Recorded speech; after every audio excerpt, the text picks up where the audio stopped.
Sanibona bafethu uvane lo so siyazi sonke ukuthi ke ucoach uMamelodi Sundowns wenze umlando izolo lapho khona ewina khona isicoco seChampions League for iMamelodi Sundowns lapho khona bezoba nezita ezu2 kube umlando omkhulu kakhulu lo because as the South Africans we are happy to see one of our teams doing well le eAfrica. Lokho kubeka iSouth Africa ebalazweni la khona la eAfrica ukuthi ke ibe ngamanye ama powerhouses akhona ebholeni la eAfrica yabo. So sijabule kakhulu kumbona uMiguel Cardoso enza umlando kodwa ke angizile ukuzokhuluma ngalento le eyenziwa uMiguel Cardoso izolo ukuthi ke awine iCAF Champions League. After ke eseswinile isicoco uMiguel Cardoso kube namagama awashilo angabanga mnandi ingasho kodwa ukuthi ke kubalandeli bebhola leSouth Africa ngisho nje ukuthi ke kuminister wezemidlalo nezobuciko wala eSouth Africa kuba nina okuGayton McKenzie. Gayton McKenzie akaneme neze ngamagama ashiwo uMiguel Cardoso. Ngabe utheni na uMiguel Cardoso? I'm sure uyayibuza la. Athi it's time for people in charge of South African football to think about what they really want.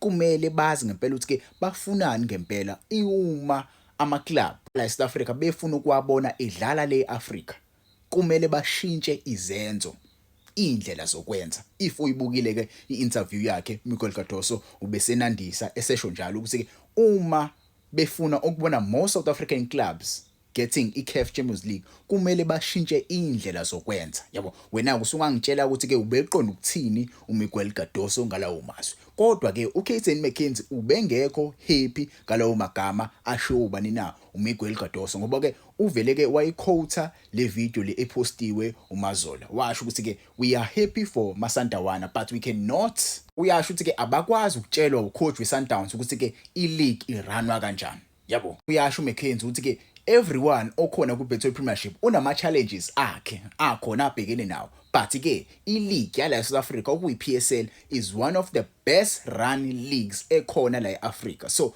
mele ayeke ukuthathela eSouth Africa phansi yabo. Uzobhala icomplaint ayibhalele iMamelodi Sundowns. Uzobhala icomplaint ayibhalele uMamelodi Sundowns regarding amagama ashiwo uMiguel Cardoso. Remember, this is the sports and culture minister. This is not any just minister. This is the top of the top.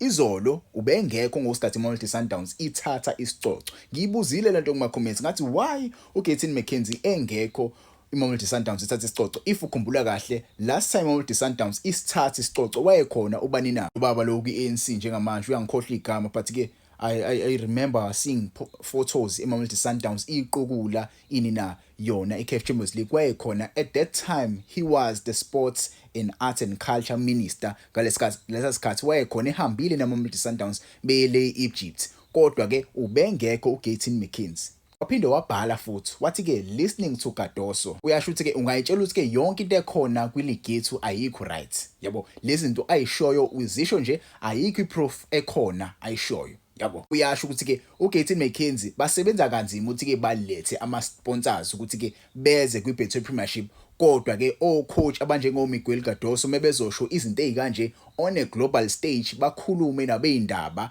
nabantu bale koMorocco nabantu bale koEgypt babuka ukuthi kawu kanti kwenzekalani eSouth Africa. Leyo nto leyo idicelela phansi isithombe sala eSouth Africa kwileague yala eSouth Africa because I'm sure uma iSundowns iwina inina iCAF Champions League akhona ama sponsors azofuna ukuza eSouth Africa kodwa ke uma ama sponsors ezozwa uMiguel Cardoso ikhuluma kanje ngeke azafuna ukuza eSouth Africa azofanda inina azofanda ibhola la eSouth Africa yabo. So ngiyayizwa into lo ikhalazo zikabani zikaGayton McKenzie and ke kumele si-understand nathi ikhalazo zikabani na zika Miguel Cardoso. Yes, Miguel Cardoso bafethu ke kule season ababanga nerun emnandi kule season. Sibe nje neqiniso iMamelodi Sundowns is one of those teams kule season engalitholanga ithuba elanele ukuthi ke irest kakhulu. Mwase ubheke nje they only won iCAF Champions League which is the title abebefuna ukuyiwina kakhulu kunazo zonke. Betway Premiership they fell through because some of the players were injured and some of the players